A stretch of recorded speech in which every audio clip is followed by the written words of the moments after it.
Natalie Kaminsky, welcome. Thank you.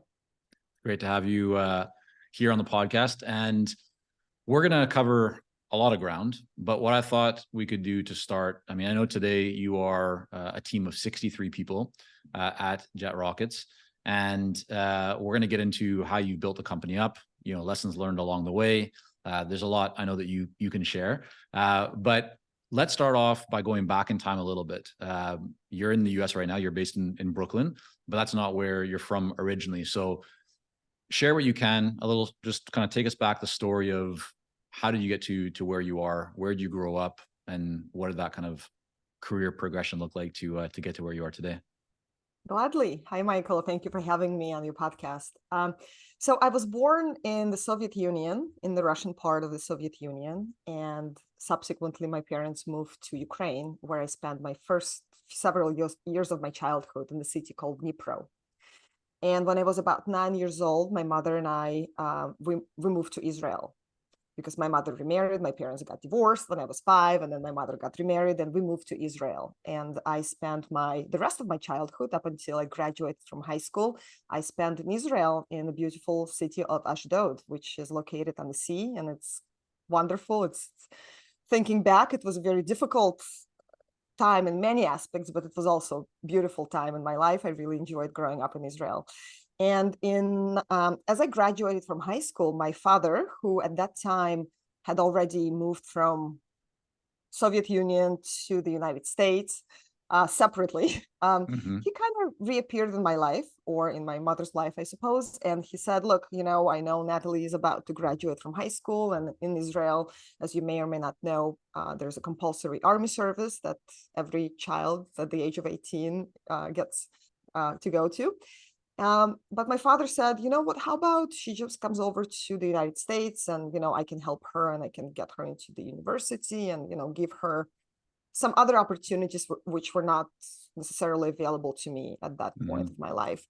And my mother got really excited about it, and she said, well, you should go. And, I was very hesitant. I kind of had my life in my mind playing out the way that I saw my friends' lives playing out. You do the army service, you take a year or two off, you travel the world, you come back, you get a job, and you go to school, maybe not. I was very kind of up in the air about what my future would look like, with the exception of the immediate couple of years.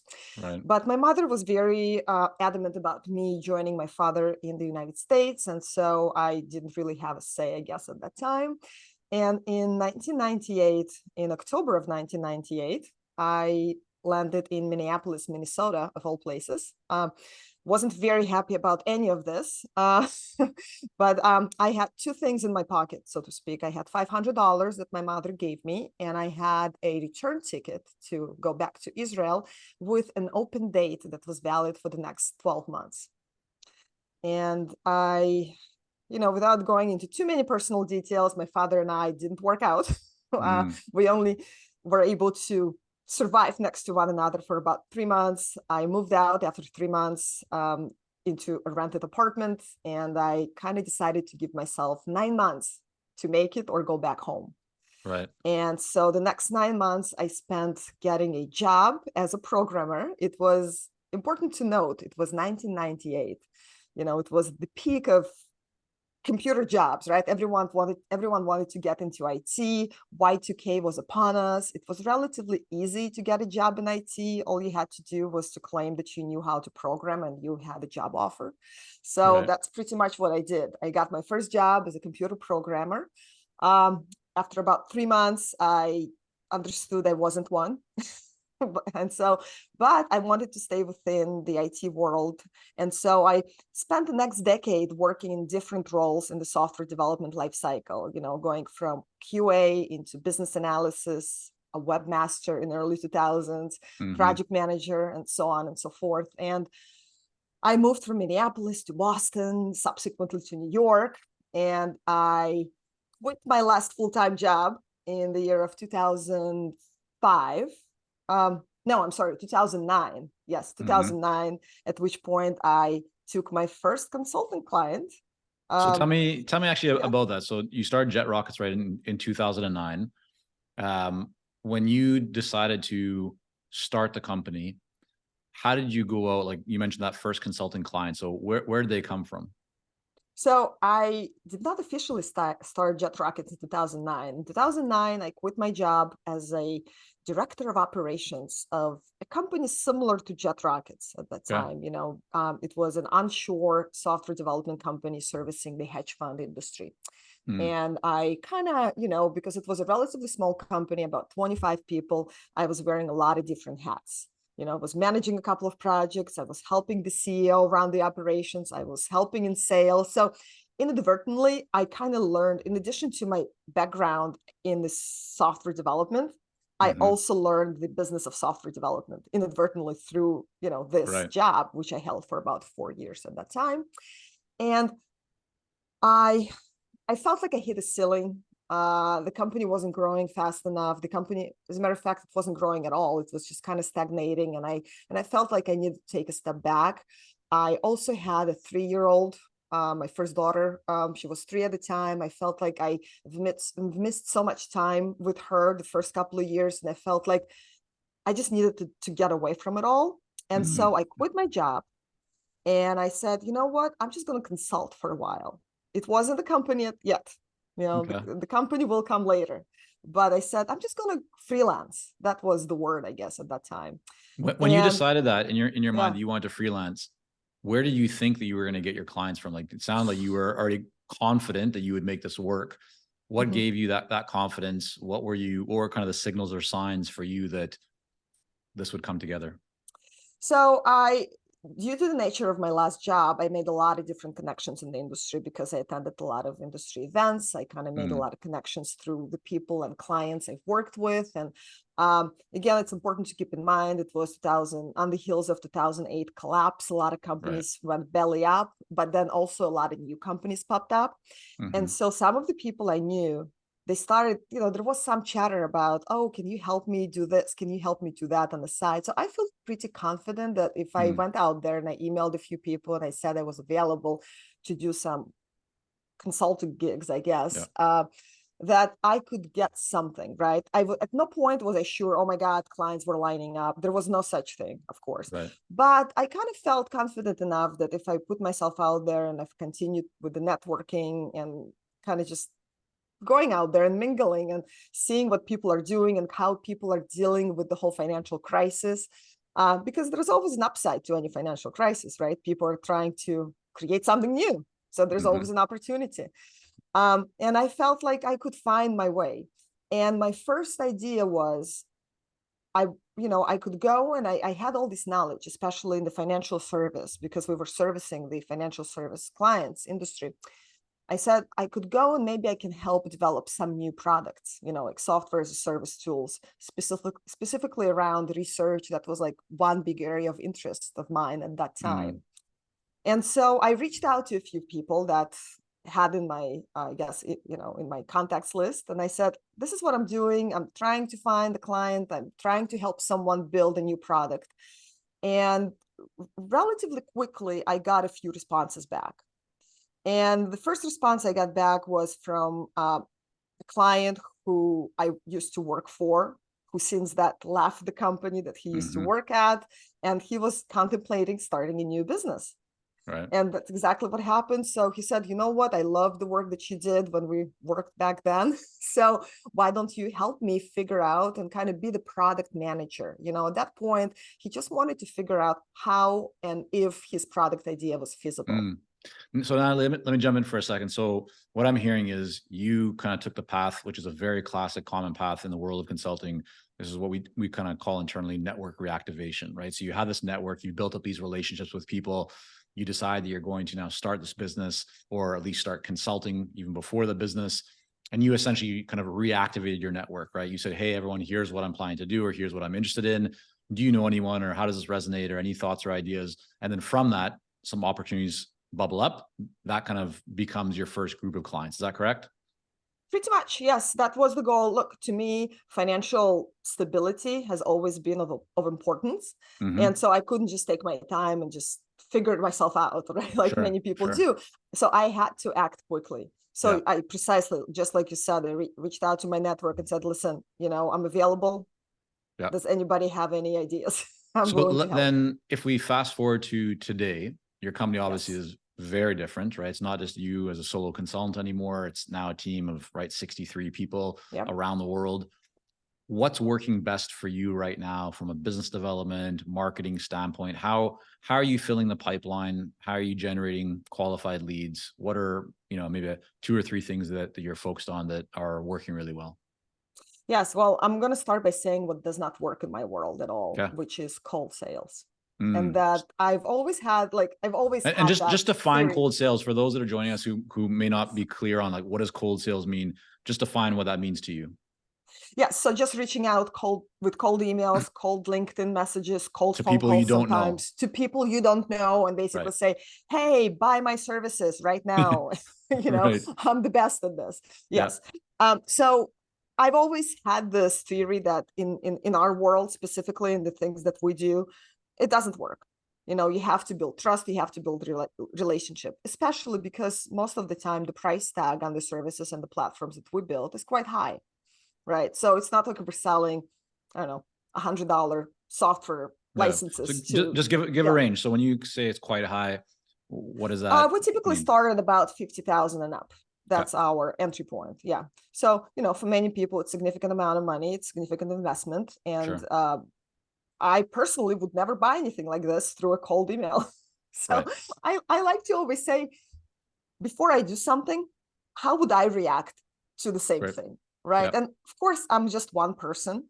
No, but And I'm very that's a great, biased, but I think this is, I talk to clients about this kind of thing all the time, right? It's yep. when people wonder, what kind of email should I send? What should I do? What kind of content should I create?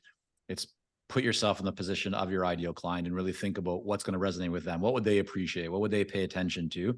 Right? How would they likely respond to what you're planning on doing? And if you really think about that, you often know quite quickly whether pushing the send button makes sense or completely Yep. rewriting makes sense. So that makes complete sense. Okay, so cold outreach, cold sales is not something that you do, something that you do not think is effective for your business. So what does work? What is effective? So pretty much the same approach: networking, building trust, building relationship, thought leadership, and referrals. Okay, so let's go into each of those a little bit. Yes. Maybe not all of them, but you said networking. Yes. To some, networking, right, might mean attending events, like in-person physical, right, events, or it might be part of some kind of, associations, groups, so forth. Can you just share with us, what is networking, like how when you say networking is working for you, what are you actually doing from a networking perspective? So all of the above, right? Okay. So I definitely attend events. Historically, conferences have not been a place where I would find, or my salespeople would find, a lot of leads, only Okay. because I feel like at conferences, again, very similar to kind of cold calling Mm. approach. People are there for a reason. A lot of people are there to learn something. I always look at sales from a point of, hey, what can I give you before you even start paying me money, right? What Mm-hmm. is that value add that I can offer to build the relationship, right? So when I So say yeah. networking, Yeah, what does that mean? I'm gonna make it. I'm gonna bring it home. When I say networking, I mean building relationship. I mean going out there, meeting people Mm. without a particular intent to sell to them, but rather Okay. to meet people and learn about people and see what are people looking for, right? And where What are is you it? going when you say that you're not going to, let's say, conferences are not the best? Just what kind of an event would that then be? So, I'm lucky, I live in New York City, and Lots of stuff that happening. helps. Yeah. Yes, Yeah. there's a lot of stuff happening. So I like to go to, that's, sometimes it could be just simply a networking event for people like in tech, right? Or maybe Mm. startup convention, or not so much a convention, but rather like an evening listening to VCs talk about stuff, or, some particular themed events, right? So maybe Okay. AI, or Right. maybe, something of that So it's nature. not just I'm kind of going Yeah, into this a little bit deeper because I want to really make sure that everybody can get value and see this clearly. So absolutely. you found it's not like the big industry conference where people are just going to learn. You find that the maybe a little bit smaller or more kind of highly curated events, maybe often in New York, where the types of people that are your ideal clients go to. So it's going to be, for you, it might be technology, software, those kind of places where people will congregate over a dinner or, happy And hour, things of that nature? yes, and not just my potential clients, also my potential strategic partners, because Okay. remember, that is also very important, right? To build those relationships with strategic partners who will Yeah. then be able to send clients to you, and you will reciprocate with, sending potential Yeah. clients to them. Because again, we're in this consultancy world. It's all about creating additional value for our clients. So if my Yeah. client comes to me and let's say I can provide a certain service, which is software development, for instance, right? But they also need help with go-to-market strategy. It would be a lot of value for me Hmm. to be able to say, look, I know these 5 companies that can help you. And I think for your particular needs, you should go and talk with, these 3 people. Yeah. Give me just a quick list. When Mhm. you say partners, strategic partners, what kinds of companies? So you're in the software development business. Yes. Who's a strategic partner for you? So for me, an MSP, anyone providing IT services, right? Like I mentioned, go-to-market or Yep. marketing companies, Okay. big strategic partner, design agencies, Hmm. companies that just focus on, let's say, product build and product design without the Yes. engineering component. Okay. Even though we do offer some of those services, we find that a lot of, our counterparts on the agency side do not offer our piece of Sure. work. So Sure. those are great relationship for us to build. Um, and of course, accelerators and like just venture capital funds. Those Right. are big. Those are very big Yes. for us. Yeah. Another thing that you mentioned that works really well for you, in addition to networking, you said thought leadership, which and Yes. we talk quite a bit here on the podcast. We do a lot of this ourselves at Consulting Success, right? It's just thinking about how can you create valuable information, insights, data, whatever it might be, right? So you create it, but you also have to distribute it, promote it, right? Get it out into the world. But it's Yep. really providing valuable intellectual property, or you're kind of developing your body of work and getting out into the marketplace. But you mentioned referrals as well. And I want to go into Yes. that one a little bit, because for Okay. many people, referrals is something that they welcome. It's a big part of their business, maybe the majority of their business, but they're more reactive than proactive. It's like when Mm. referrals come, yes, but they're not actually doing anything intentional to generate more referrals. And I'm not necessarily saying that's a bad thing.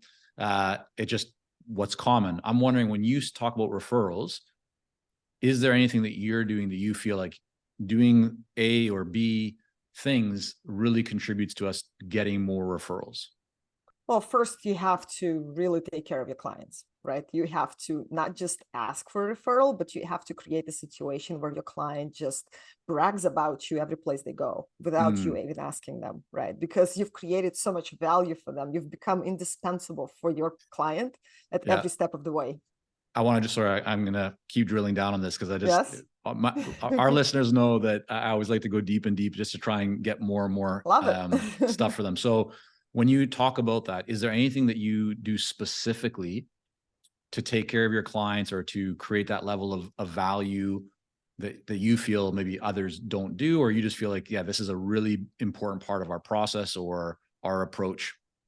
What comes to mind? Absolutely. So one thing that definitely a lot of my competitors don't do is they do not provide this CTO level of support.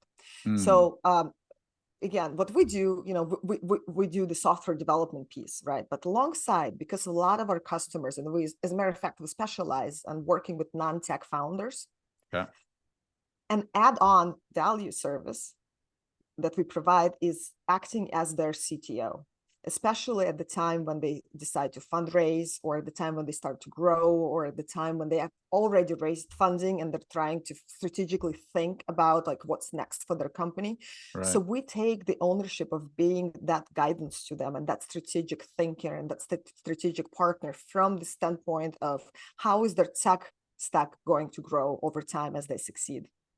And that's just one thing that kind of, we've always done it, but frankly, we've never realized until relatively recently that it's a big value add-on. And that's what clients love about us. We don't just simply develop the code that they wanted us to develop. We take it to the next level, right? So Yeah. that's one example. Second example is we really take the ownership of the product development on their behalf. So even if our clients have a product owner, a product person on their side, from our end, we also have a product person who works alongside our clients, and we help not just think about, okay, what's this iteration of your platform is going to look like, but we're constantly thinking about creating the product roadmap for the foreseeable future. That's another value add, right? And that's another thing that many of our competitors do not do. They just focus on here and now. Yeah, I appreciate you sharing those examples. Those are fantastic. Do you communicate those publicly, both of those? And if you do, when do you do it? Is it like on the website? Is it just in sales meetings? Is it in your content? All the above? None of them? And I'm asking all of because the I see. above. Yeah. Is it okay? Because it's all quite of the often, above. yeah. Yeah, but we also have an ebook that we've recently published about that's geared towards non-tech founders and how to launch a tech platform as a non-tech founder. I also have a series of webinars that I do personally because I love talking, and that's a good opportunity for me to talk some more. So I do webinars and I try to educate, and that kind of now, goes into the thought leadership realm, right? Yeah. No, so that's the reason I was asking is I've seen and I've had lots of conversations with consultants and firm owners over the years who, when we talk about like, what's your, competitive advantage? What makes you different? What's unique? And they'll describe certain things. So usually the response initially is not very good. It's like, we actually have to drill down to really identify what makes them different. Because saying things like, we're high quality, we care, like, it's like, whatever, everybody can say that. But usually when we arrive at something that is truly unique and it's differentiated and it's valuable, people often don't do a very good job of communicating that, publicly. So it sounds like you have not only have you identified those things, but you consistently do communicate it to the marketplace. And would you say that those are actually key drivers or things that attract people to you because of those components? Yes, absolutely. And the way we know is because we constantly do surveys with our clients. We ask them, of all potential, partners that wanted to work with you, why did you choose us? Why do you continue to work with us? And the response has always been, amongst the things like quality and the responsiveness, etc. But amongst those things, we also get, the fact that you care strategically about my future and my growth, and not just execute the tasks at hand, but you actually think ahead. So these are really these are great just gems for everybody joining us because, not only is it an opportunity for everybody to, first of all, figure out what makes you different, but then second of all, make sure that you communicate it. And then third is capturing that, right? Like a lot of people don't take the time, they don't have a process or a system to capture that feedback. And ultimately, when you start seeing that feedback, not just from one person or two people, but over and over and again, like you see that thread and then you want to figure out, do we put more spotlight onto it or make an adjustment? So really good stuff. Okay. So we've talked now about what things that are working really well for you on a kind of marketing lead generation perspective. We talked about one thing that you stay away from, which is the cold sales and the cold outreach. What's maybe been one big challenge that you faced recently in growing the business? So it doesn't have to be necessarily related to marketing or business development or lead generation, but just for you as a business owner, something that maybe you struggled with, it was hard to get through. Anything that you can share, anything that comes to mind? Well, we did have a huge challenge that we had to undertake a year ago when we had to relocate our entire company from Russia, Ukraine, and Belarus into Georgia in the face, as a result of the war, Russian war. So you actually relocated people? Physically, yes. Wow. Yes, absolutely. The moment the war had started, I'd say probably 2 days in, February 2022, I made the decision that, especially, looking at my Russian and Belarusian or Belarusian employees, we said, okay, nobody's going to stay here. We're not going to continue pay salaries in those marketplaces. We're just going, because, I don't want them to pay taxes. I don't want these people to participate in the marketplace, in the economy of those countries. And so we made the decision to relocate our employees. And that was quite a challenge, which, even though you may say, well, it was a year ago. Yes, true. It was a year ago when we kind of finished that process, probably, I guess, a year and a half now. It's still, it is still a challenge because along the way, we've lost, I'd say, about 25% of our workforce, and we had to rehire new people. And when you say lost, was that because they didn't want to to move to Yes. Georgia? They didn't. Okay. So Yes. when you came with that idea, was that, it sounds like you felt very strongly that that was the right decision for the company, for the values that are important and to you. Did you have a concern inside of, what if some of our top people don't agree with me on this? Like, and did you talk to those people first before making that decision, or was it just a sign that you decided that you were going to, like, how did you approach it? Because that's a big decision to make. Well, as a leader, sometimes you have to make very unpopular decisions, and you have to double down on them, especially if you have a certain conviction. And to me, this particular decision was non-negotiable. And to me, I was hoping that most people, especially my key people, will feel the same way and will follow us. But yes, we've lost several key people during that transition. We tried to transition in such a way that our clients will not feel any disturbance to their ongoing business, etc. Right. And I think we've succeeded for the most part, but also thanks to our clients, they were very, very understanding and patient with us. But the decision was not up for negotiation. If like one of my key employees would be like, "Oh, I'm not moving," I didn't say to them, "Oh, okay, fine, just stay. I'll keep paying your salaries," right? So some of those people have remained for a couple of months, and we slowly transitioned them out. Like we couldn't make some abrupt decisions without, or abrupt steps without affecting our client work. So we had to do some things slowly, but for the most part, look, 75% of the company have relocated with us. Out of the 25% that decided to stay behind, I'd say majority had valid reasons. Family members that couldn't or didn't want to come with them. Maybe elderly sick parents, or other reasons that I don't judge. But as a company, we made the decision, we stood by it. We've relocated, it cost the company about $250,000 to actually make that move. It was not insignificant. But at the end of the day, I think it all came to the point where as a company, we became stronger.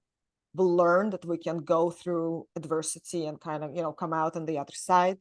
The people who came with us, they proven their loyalty to us, and kind of vice versa, right? And so as a company, we came out stronger, but it doesn't mean it wasn't challenging. It was extraordinarily difficult, right? And till this day, I mean, the people who live in Georgia, and by the way, many of them, after spending about a year in Georgia, have decided to continue on their journey, and they moved to other countries in Western and Eastern Europe.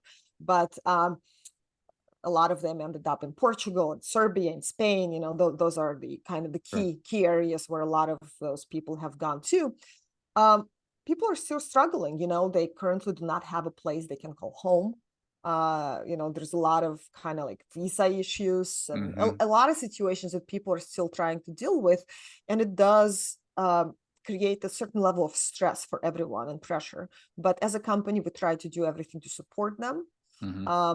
And so that's been probably the key challenge over the course of the past year and a half.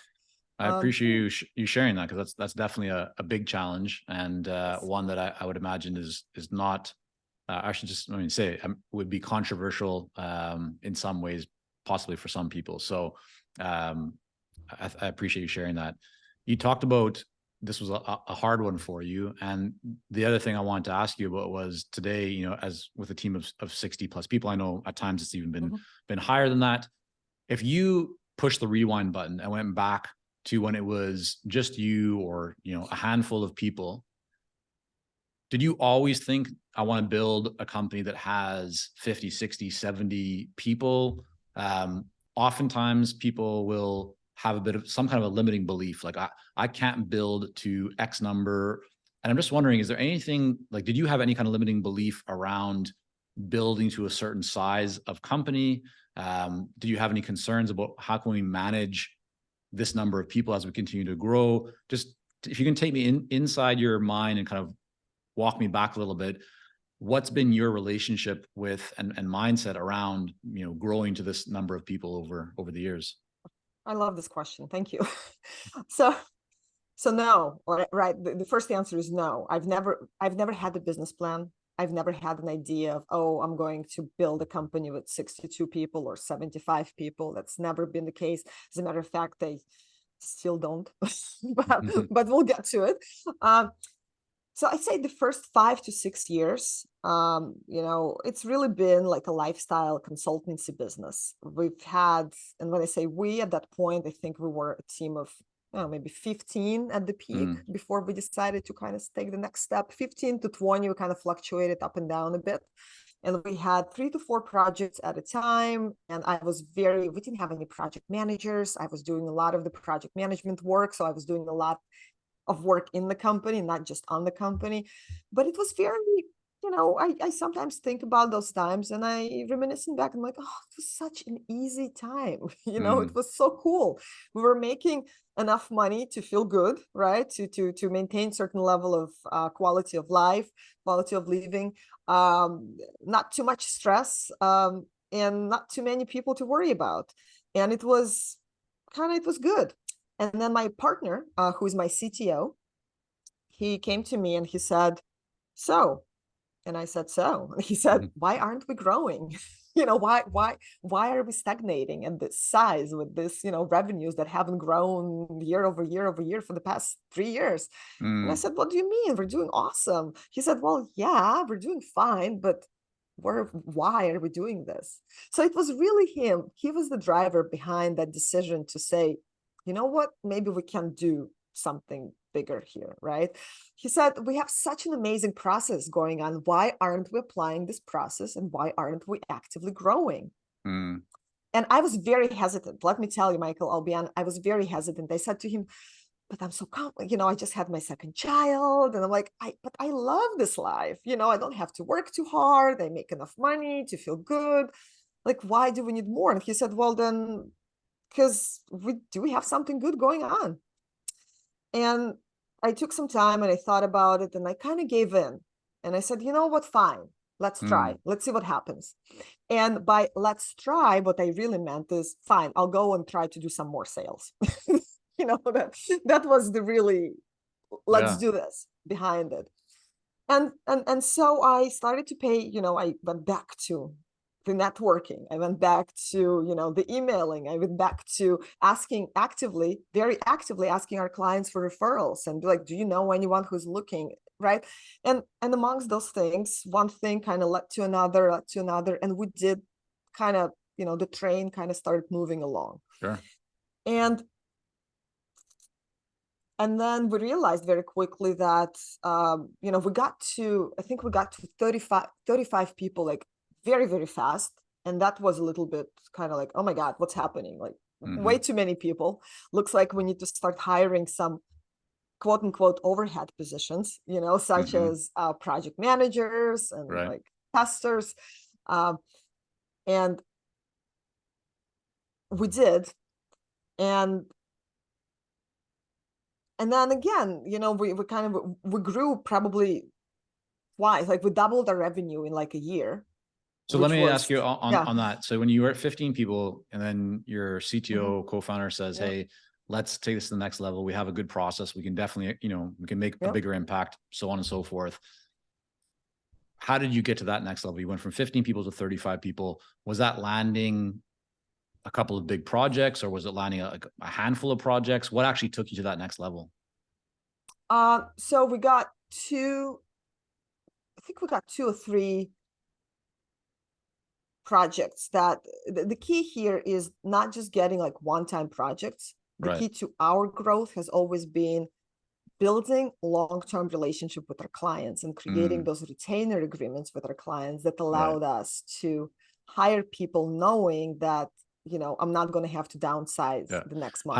How important is or are retainers in your business? Oh, very important. I'd say 80% of my business is retainer based.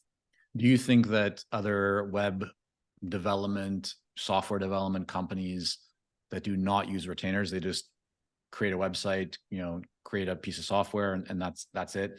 Do you think they're completely missing the boat? Like they've lost their minds and they're missing something huge, or do you view it as different? I think it depends on the business model, right? Okay. Like to me, it's such an obvious decision. If you have an opportunity, if you have a client, if you found a client that requires this long-term support and this long-term care and support, then why wouldn't you try and develop that relationship with them and buy yourself or make yourself this peace of mind and, this long-term project.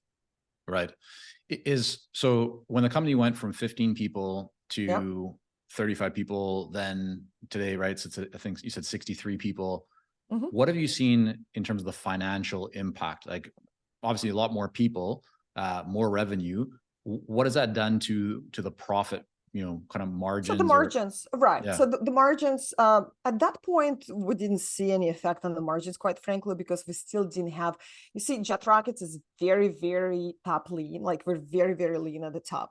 We have always wanted to be a very lean organization.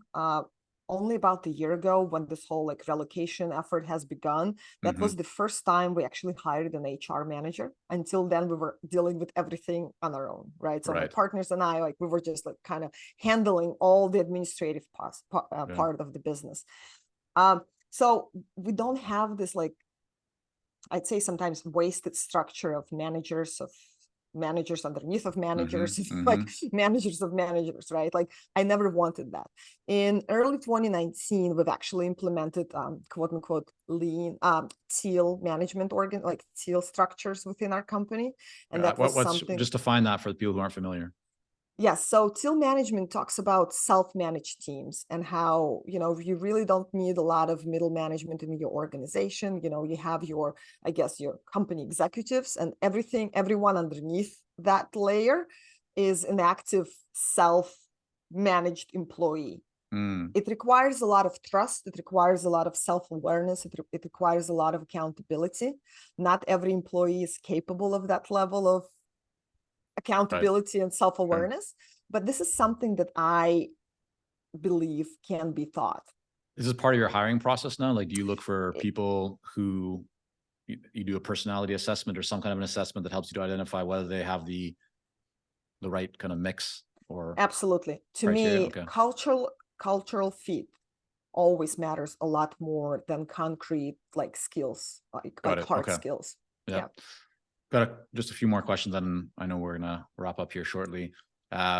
Knowing what you know now, experience what you've experienced, going from 15 people where things were good, right? You said like lifestyle, there was a good balance, money was fine, to today, 63 people, obviously a lot more revenue, profit margin, maybe has gone down right over that time, but it's a much bigger company than it was, a lot more to potentially manage than before. Would you do anything differently? Like, is knowing what you know now, do you ever have the desire to go back to what you had before, to have fewer people? Like, how do you kind of think about the current business compared to what you experienced before? So we make mistakes every day, right? Like, for instance, this past year, we've made a bunch of hiring as well, not a bunch, like 3 hiring mistakes, which I would, if I could go back and undo them, I would. We've tried a lot of different approaches. We've tried a lot of different, for instance, right now we're working on implementing EOS within our organization, which is, for those who don't know, it's entrepreneurial organizational system. I'm sorry, entrepreneurial operating system. Yes. And it's wonderful. We love it, but it's a challenge. Like, it's, it's not easy, right? They say it's a simple process, but it's not easy to implement. But already we're seeing a lot of benefits and value from implementing it and kind of embedding into our organization. What I love the most, and just to kind of answer your question, is that a lot of early on hypotheses that we had, for instance, instead of hiring like very experienced, very expensive and experienced people, we've always relied on hiring junior people and teaching them the work the way we like them to work. Right. And then at some point along this way of growing, we've lost that. And we started to hire more experienced, more expensive people, and they never work out.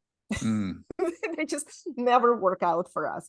So as a result, there's a lot of time lost, financial loss, that you have to kind of like replace people, go back to basics. So as we go through this process and we make mistakes and we try new things, and then we quickly realize, look, this is not for us. We have to be honest with who we are and what works best for us. Like I just said, we have to always hire based on cultural fit, because I believe that any hard skill can be learned.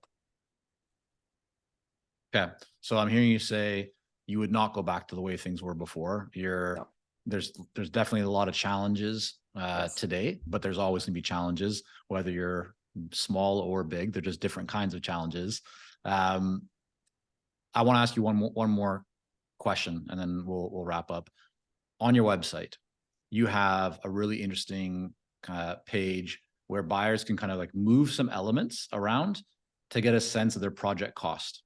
Yes. And I would love if you could just share, how that works, why you created it. And of course, we'll let people know where they can go to see it later on if they want to actually, see the example. I just think it's quite novel. It's quite interesting that you have that, because a lot of companies will not publish their pricing, right? They want to have a conversation first. They want to move, kind of forward with the sales process. I understand that what you're showing is an approximation. It's kind of to give somebody a sense. It's not the final price, but just where did that come from? Why do you have it? What purpose does it serve? And just anything that you think is important for people to know about that. Yeah, well, the purpose is really twofold, is to not to waste anybody's time. I don't want clients whose budgets are $3,000, or something. Again, not that it's not insignificant, but again, I want to make sure that we don't waste our potential clients' time, and then, they in turn don't waste ours. So give them an idea of what types of projects and what types of budgets we typically work with. So that's I think that's purpose number one. Purpose number two is also to help people understand that the development process of any platform, be that a web platform, mobile platform, can be very different, right? And the cost of it can have a very wide range depending upon so many different aspects. And again, that page gives you a little bit of kind of an insight, right? It asks you enough questions that you could answer and be like, what could I potentially plan for? Even if I'm not yet ready to talk to a developer, if I'm not ready, like I'm not there yet, I'm contemplating a business idea, I'm thinking, should I be investing? Should I not be investing? How much would it cost? Because if you go out there and you Google and you say, how much would it cost to develop a platform that does ABC?